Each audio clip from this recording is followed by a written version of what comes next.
যেভাবে কাজ করার কথা ছিল এইভাবে কাজ করে নেই, মাটি বিসি বিসি দিয়ে চলে গেছে দুই সাইডে। লাইনে যে খুঁড়ে বদলা বা লাইন বদলা বা ভালো লাইনে গাড়ি চলবে এই সমস্ত কোনো কাজে হয়নি। মাটি কাটার মতো কাজ, সামান্য কাজেই যদি এইরকম ঘাপলা হয়, বড় বড় কাজ যেগুলো সামনে আছে সে কাজটার কি হবে, আমরা বড় আতঙ্কে আছি।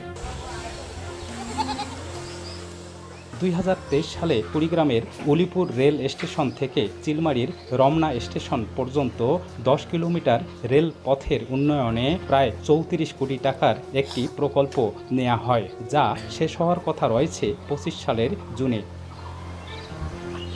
রেল লাইনের দুই পাশে মাটি ভরাট, ঝুঁকিপূর্ণ স্থানে সুরক্ষা দেয়াল নির্মাণ, 9টি রেল সেতু সংস্কার, পাথর ফেলে কংক্রিটের স্লিপার বসানো ও নতুন লাইন স্থাপন প্রকল্পের অন্তর্ভুক্ত। কিন্তু শুরু থেকেই ঠিকাদারি প্রতিষ্ঠান বিশ্বাস কনস্ট্রাকশনের বিরুদ্ধে নিয়ম না মেনে ইচ্ছে মতো কাজের অভিযোগ স্থানীয়দের। দুই সাইডের মাটি তুলে আনছে, মানুষের বাধা করছে, তারপর মাটি উঠেছি। উঠে যেভাবে কাজ করার কথা ছিল এইভাবে কাজ করে নেই, মাটি বিসি বিসি দিয়ে চলে গেছে দুই সাইডে। সিলিভারের মাথায় দেওয়ার কথা ছিল, এটাও দেয় মাটি। শীর্ষের অনুভূতি থেকে মুক্তি দেয় মাত্র 30 সেকেন্ডে। Pepsodent sensitive expert. লাইনে যে খুঁড়ে বদলা বা লাইন বদলা বা ভালো লাইনে গাড়ি চলবে এই সমস্ত কোনো কাজে হয়নি, কিছু নাই। ওগুলো করার মতন কোনো অভিজ্ঞতা আমার নাই। আমরা চাচ্ছি এই লাইনটা খুব ভালো হোক, লাইনটা সিলভার দেখ, লাইনটা খুব ভালো হোক, মেল গাড়ি চলুক।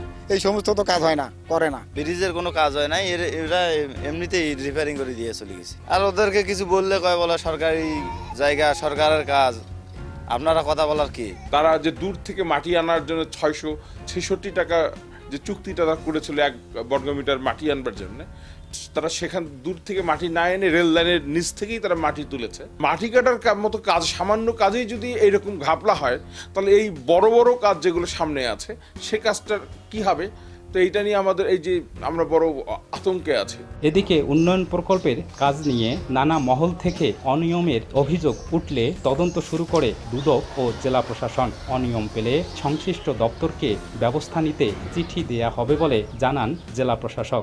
কুড়িগ্রাম জেলার উলিপুর থেকে রমনা পর্যন্ত যে রেল লাইনের কাজ চলমান আছে, সেখানে কিছু অনিয়মের অভিযোগ পাওয়ার পর আমরা সেটি সরেজমিন পরিদর্শন করেছি। পরিদর্শন পরবর্তীতে আমাদের প্রাপ্ত তথ্যপাত্র আমি সদস্য সরকারের যথাযথ কর্তৃপক্ষকে দৃষ্টি আকর্ষণ করেছি এবং সেটি প্রয়োজনীয় ব্যবস্থা গ্রহণ প্রক্রিয়া আছে। অনিয়মের বিষয়ে জানতে ঠিকাদারি প্রতিষ্ঠানের কাউকে পাওয়া যায়নি, আর রেলওয়ে বিভাগ বিষয়টি নিয়ে কথা বলতে নারাজ। বাদশা সৈকত, সময় সংবাদ, কুড়িগ্রাম।